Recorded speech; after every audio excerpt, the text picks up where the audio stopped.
باب 4: اگر این کار را کنید هیچ وقت از ناشکری دیگران اندوهگین نمی شوید. چند سال پیش در تگزاس من با شخص شناس شدم که از قهر و غضب خود را گم کرده بود. من را پیشکی آگاه کرده بودند که بعد 5 دقیقه شناسایی او حتما در بابت سبب قهر و غضبش حکایه می کند. همین طور هم شد. واقعی که سبب قهر و غضب او شده است 11 ماه پیش به وقوع آمده بود، ولی او هنوز هم به خود آماده نمی توانست. این چنین غیر این درباره یگان چیزی دیگر هم گپ زده نمی توانست. این آدم برای کارگران فیرمش در حجم $10,000 تحفه سالی نوی خرید که این به حساب میانه به هر کدام آنها $300 راست می آمد. آنها تحفه ها را گرفتند ولی کسی رحمت نگفته است. افسوس، صد افسوس.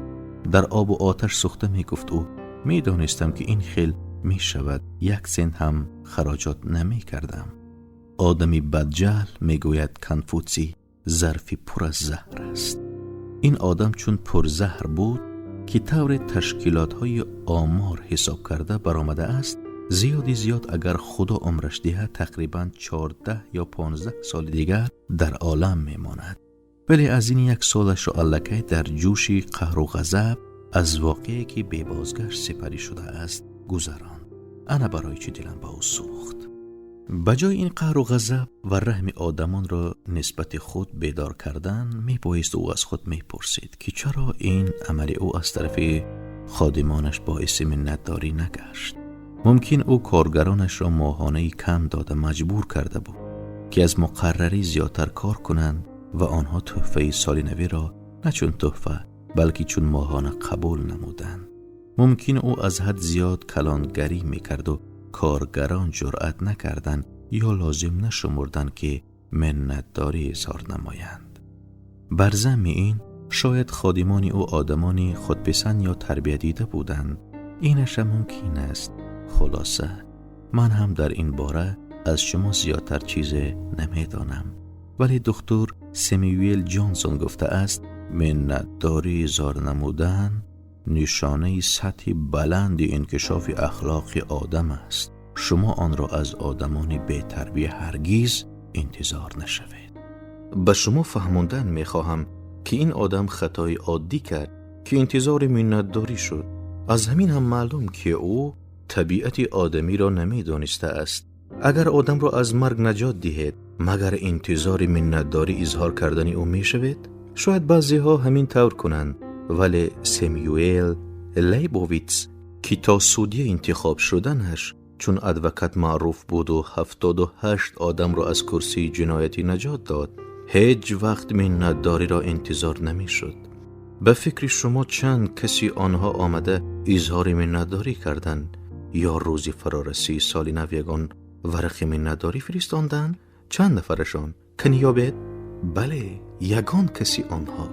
عیسی در 1 روز 10 نابینا را طبابت کرد، ولی تنها 1 نفری آنها قفا برگشته اظهار منتداری کرد. می توانید در این باره از کتاب انجیل مطالعه کنید.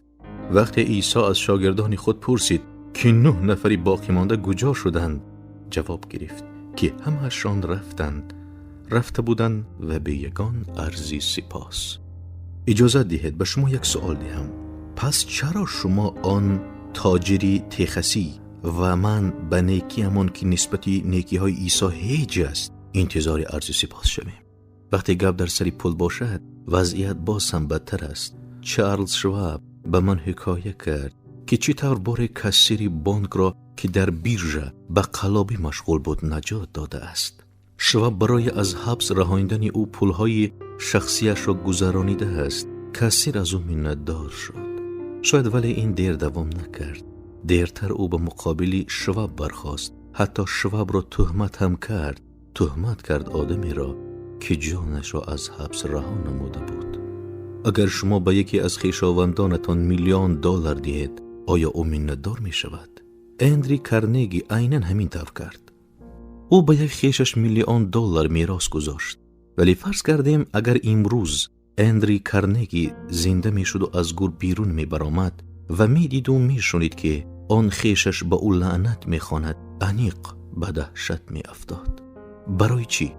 برای آن که موی سفید 365 میلیون را به مؤسسه های خیریه بخشیده است و به او طور خود خیشش افاده می نماید 1 میلیونک ناچیز میراث مانده است. انا همین خیلی است کار.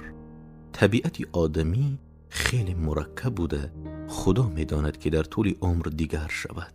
پس چرا آن را همون طوری که هست قبول نسازیم؟ پس چرا به این همه مثل مارک آورلی از خردمندترین سروران امپری ریم انسان دوستانه مناسبت نکنیم؟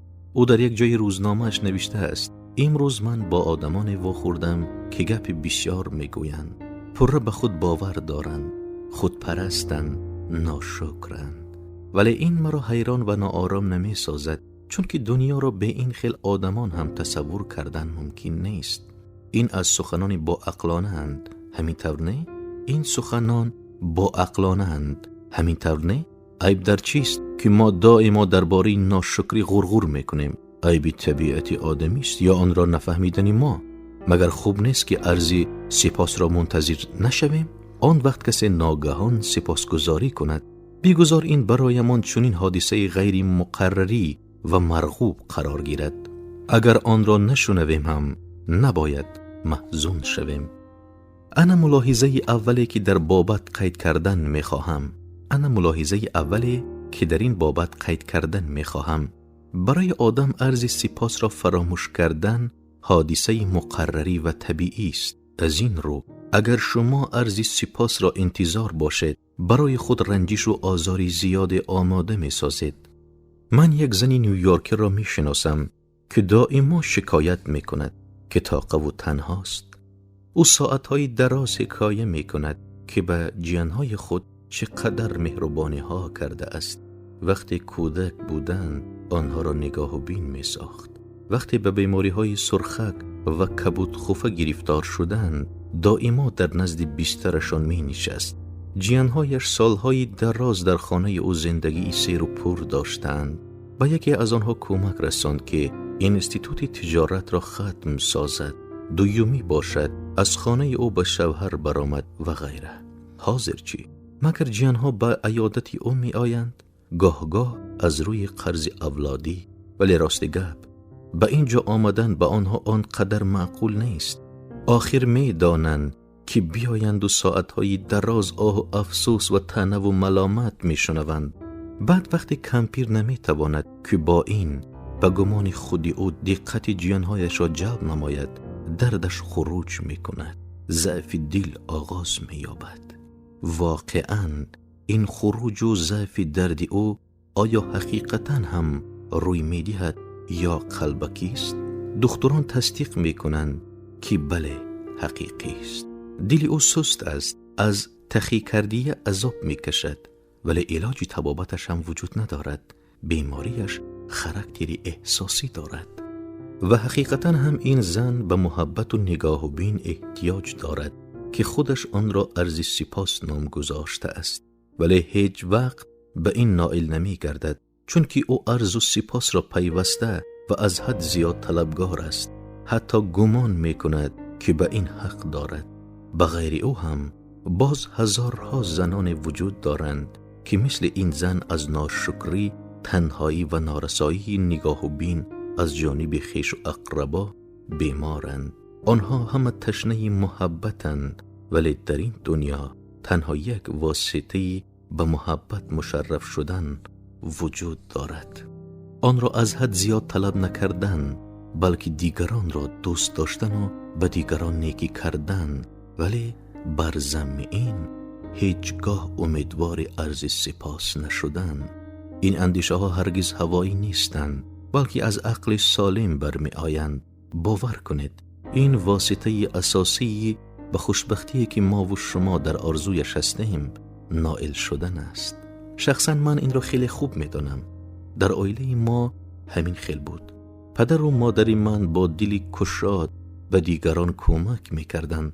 آنقدر به دولت هم نبودیم، پیوسته قرضدار می شدیم.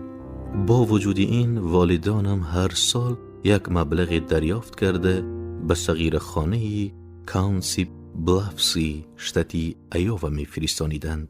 خودی آنها باری هم به صغیرخانه نرفته بودند و از این رو غیر مکتوب کسی به آنها عرض سپاس نکرده است. با وجود این آنها مکافات بزرگ می گرفتند. به کودکانی بی پرستار کمک رسانیده خرسندی بی پایان حس می کردند و هیچ وقت محتاج یا انتظار عرض سپاس هم نبودند. وقتی من از خانه رفتم هر سال به والدینم یک مقدار پول می فرستانیدم که برای خود یگان چیزی معقولشان را بخرند، ولی خیلی کم به وقوع می پیوست که آنها این پول را برای خود صرف کنند. وقتی به خانه می آمدم پدرم می گفت که به پول فرستاده‌ات برای یک بیوه سرفرزند کمبغل انگشت خریده است. چقدر خرسندی حس می کردند والدان من این کمک را رسانیده، خرسندی از آن که بخشیدند و در جواب چیزی را انتظار نیستند.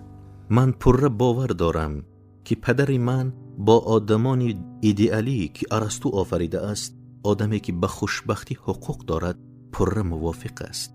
آدمی ایدئالی، گفته است ارسطو، از آن خرسندی حس می کند که به دیگران نیکی و احسان می کند، ولی شرم می دارد که از دیگران نیکی و احسان قبول نماید. طبیعتی والا و عالی نیکی ایجاد می کند و طبیعتی پست آن را قبول. دومین ملاحظه‌ای که من قید کردن می خواهم این است: اگر ما خواهیم خوشبخت باشیم، بیایید درباره سپاس و ناسپاسی فکر نکنیم، بلکه نیک باشیم و نکوکاری کنیم برای خرسندی باطنی خود که در این هنگام حس می کنیم. 10,000 سال باز والدان رو و مو می کنند که فرزندان آنها ناسپاس برآمده اند، ولی برای چی فرزندان ناسپاس نبرایند وقتی ما در آنها این حسیات را تربیه نمی کنیم؟ ناسپاسی چون الفی بیگانه می باشد، خواهیم نخواهیم رو می زند، نشء و نما می کند، پنجه می کشد. شکر و سپاس باشد چون گلی 100 برگ است، نگاه و بین و پرورش را طلب دارد. اگر فرزندی ما ناشکر و ناسپاس باشد، کی گناهگار است؟ اگر ما ناآموزانده باشیم که به دیگران در جواب هر نیکیشان عرض منتداری کنند، مگر به خودی ما سپاسگزار می شوند آنها؟ من یک آدم را از چیکاگو می شناسم که حقیقتاً سبب نارضایی از فرزندان اوگهی خود را دارد. او در فابریکه قطی سازی کار میکرد. کارش مشکل بود، ولی در یک هفته از $40 زیاد حق میگرفت. بزنی بیوه خانه‌دار شد و همسرش او را راضی کنند که برای در کالج تحصیل کردنی 2 فرزندی از شوهر اولش بوده پول قرض گیرد. اکنون زندگی برای این آدم باز هم مشکل تر شد و دیگر لازم می آمد که روز و شب میان هم نموده، که روز و شب میان خم نموده مهنت کند. یگان کس منتدار شد از او؟ نه. به اندیشه من زن این همه را حادثه ناگزیر و مقرری قبول نمود و فرزندان او نیست. آنها را یگان وقت به گوشه خاطر هم نآمد که از پدراندر خود قرض دارند. درباره عرض سپاس کو گپ هم نمی رود. به این کی گناهگار؟ بچه ها؟ البته، ولی از آنها دید مادرشان بیشتر گناهگار است. با او حیات جوانان آینده را با حسیات قرضداری خللدار ساخته کاری پست نمود. از این سبب یگان وقت به سرش فکر نآمد که گوید پدراندری شما عجب آدمی عالی همت است. او کمک کرد که شما در کالج خوانده معلومات گیرید. به جای این او دیگر خیلی عقیده داشت. فقط همین قدر کار توانست کردن. با او چنین می نمود که فرزندانش را حفظ کرد. در حقیقت باشد در آنها مناسبتی خطرناکی را به حیات تربیه نمود، طوری که گویا تمام دنیا از آنها قرضدار باشند و این ایده خفناک یکی از فرزندان او را به فلاکت دچار نمود. او از خوجین خود قرض گرفته عاقبت حبس شد. ما باید فراموش نکنیم اکثر وقت فرزندان ما همان خیلی می شوند که ما آنها را تربیه می کنیم و تشکل می دهیم. مثلا خاله من ویولا الکساندر مثالی برجسته زنانه هست که اساسی از ناسپاسی فرزندان شکایت کردن نداشت. وقتی من هنوز کودک بودم می دیدم که ویولا مادری خود را سرپناه داد نگاه بین و دوستداری میکرد. او نسبت به خوشدامنشم همین خیلی رفتار و مناسبت داشت. چشمانم را میپوشم و گذشته پیش نظرم میآید. آن دو کمپیرک را میبینم که در خانه ویولا نشسته گرم و جوشان چق چق دارند. آنها تشویش خالم را زیاد میکردند بیشبه، ولی ویولا سربای نمیداد. او هر دو کمپیرک را دوست میداشت، حتی ارکه میکرد. آنها نیز خود را در اینجا خیلی براحت حس میکردند. خالم ویولا با وجودی آن که خود 6 فرزند داشت، این دو کمپیرک را خوب نگاه و بین میکرد و یگان وقت به گوشه خاطر هم نمی آورد که یگان کار فوق‌العاده میکند. از این انتظاری پاداش هم نبود. او کجاست حالا خاله ویولا؟ زیاد از 20 سال می شود که او بیوه مانده است. 5 فرزندش خانه دارند و علاهیده زندگی می کنند، ولی هر کدام بی طاقتانه انتظار اویند. پیوسته دعوتش می کنند که بیا با ما زندگی بکن. کودکان و نبیره هایش خیلی دوستش می دارند، می خواهند دائما در پهلوی او باشند. این همه مگر عرض سپاس است؟ نه، هیچ وقت. به آنها محبت صمیمی راهنمایی می کند. آنها در محیط گرم و خیلی صمیمی به وای رسیدند. برای همین هم تماما طبیعی است که نسبت به مادر خود محبت جوابی ظاهر می سازند. برای همین هم باید همیشه در خاطر داشته باشیم که اگر خواهیم فرزندانمان نکوکار باشند، پیش از همه ما خودمان باید به دیگران نیک باشیم. فراموش نکنید که کودکان شنیدن گفتگوی کلانسالان را دوست می دارند. احتیاط کنید. اگر شما نیت کم کردن قدر دیگران را داشته باشید، این کار در حضور کودکان خطاست. مثلا هیچ وقت نگویید بین تحفه خالتان عمکتان را یک تین قدر ندارد. خوبش از تحت دل آن خاله عمک را تعریف کنیم. انا در این حالت فرزندان ما عادتی هم به قدر نیکی رسیدن پیدا می کنند و هم عرض سپاس کردن. برای آن که از تشویش ناسپاسی رها باشید، قاعده سیوم را رعایت کنید. بجای از ناسپاسی عذاب کشیدن آن را انتظار نشوید. به خاطر دارید که عیسی 10 نابینا را طبابت کرد و از آنها تنها 1 نفرشان عرض منتداری کردند. چه حق داریم که از حضرت عیسی بیشتر منتداری انتظار باشیم؟ به خاطر دارید که اصول یگانه به خوشبختی نائل گشتن این انتظار منتداری و سپاس نشده به خاطر خرسندی باطنی خود نیکی کردن است. و به خاطر دارید که سپاسگزار بودن این خصلت است که آن را تربیه باید کرد. اگر خواهیم که فرزندان ما سپاسگزار باشند، ما باید این را به آنها آموزانیم.